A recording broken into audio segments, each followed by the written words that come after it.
Apa yang ternyata menjadi awal yang bagus untuk musim ini, dipengaruhi hari Minggu lalu dalam balapan untuk pembalap Spanyol itu. Alex Marquez mendapatkan podium pertamanya bersama Ducati di Argentina, dan bertujuan untuk mengulanginya di Austin. Dia menjalani akhir pekan yang hebat, masuk ke Q2 dan menetapkan waktu tercepat keempat, baris kedua.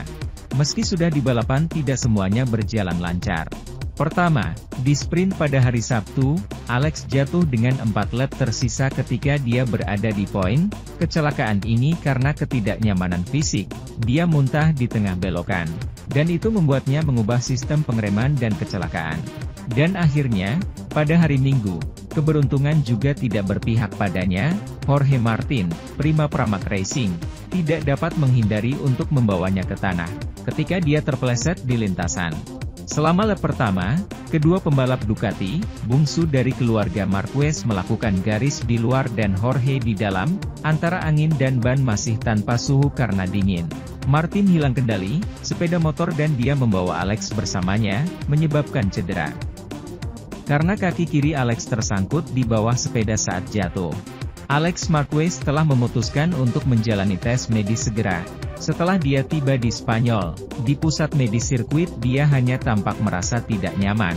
Tetapi di rumahnya di Madrid seorang dokter telah mengamati, robekan otot pada vastus lateralis paha depan, dan ketegangan ligamen. Rupanya itu tidak serius dan akan memungkinkan dia untuk berlari di Jerez minggu depan. Sementara itu, beberapa minggu telah berlalu, sejak Grand Prix MotoGP pertama musim ini berlangsung. Balapan yang dibintangi oleh Marc Marquez sebagai pusat medianya. Pembalap Honda tidak dapat menghentikan motornya tepat waktu, dan secara tidak sengaja menabrak Miguel Oliveira dan Jorge Martin. Di hari yang sama, Race Direction memberikan sanksi kepada Marquez atas tindakan tersebut. Lap panjang ganda yang harus dia temui di Grand Prix Argentina. Dengan mengumumkan ketidakhadirannya karena cedera, aturan di mana penalti harus diberikan pada balapan berikutnya berubah. Dan di sana diklaim Honda.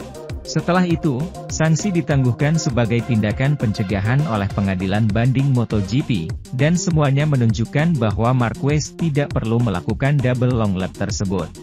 Jika dia muncul kembali di Jerez minggu depan. Sebuah keputusan yang belum diterima dengan sebaik mungkin dari Paddock, terutama di Yamaha dan Aprilia. Mereka salah menulis dan sekarang mereka harus mencari cara untuk memperbaikinya.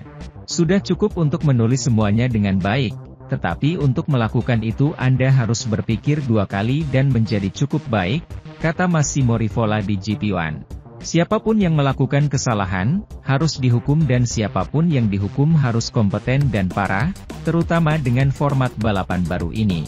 Jika ada 5 pembalap yang hilang di balapan ketiga, kami berisiko pada pertengahan musim hanya pembalap penguji yang akan balapan. Tegas CEO Aprilia yang juga mengaku agak muak dengan isu tersebut. Ia pun menyatakan ketidaksetujuannya dengan situasi Lin Jarvis, pimpinan Yamaha. Saya tidak mengerti alasan perpanjangan lain, itu aneh. Jika Marquez membalap di Amerika Serikat, mereka akan memaksanya untuk menjalani sanksi. MotoGP memiliki banyak ruang untuk perbaikan. Dengan sanksi dan putusan seperti ini kita harus lebih profesional, juga dari segi hukum, jelas Jarvis. Sekarang giliran keadilan lagi. Selama sanksi tetap ditangguhkan sebagai tindakan pencegahan, Marquez dapat muncul kembali di Grand Prix manapun tanpa mematuhinya.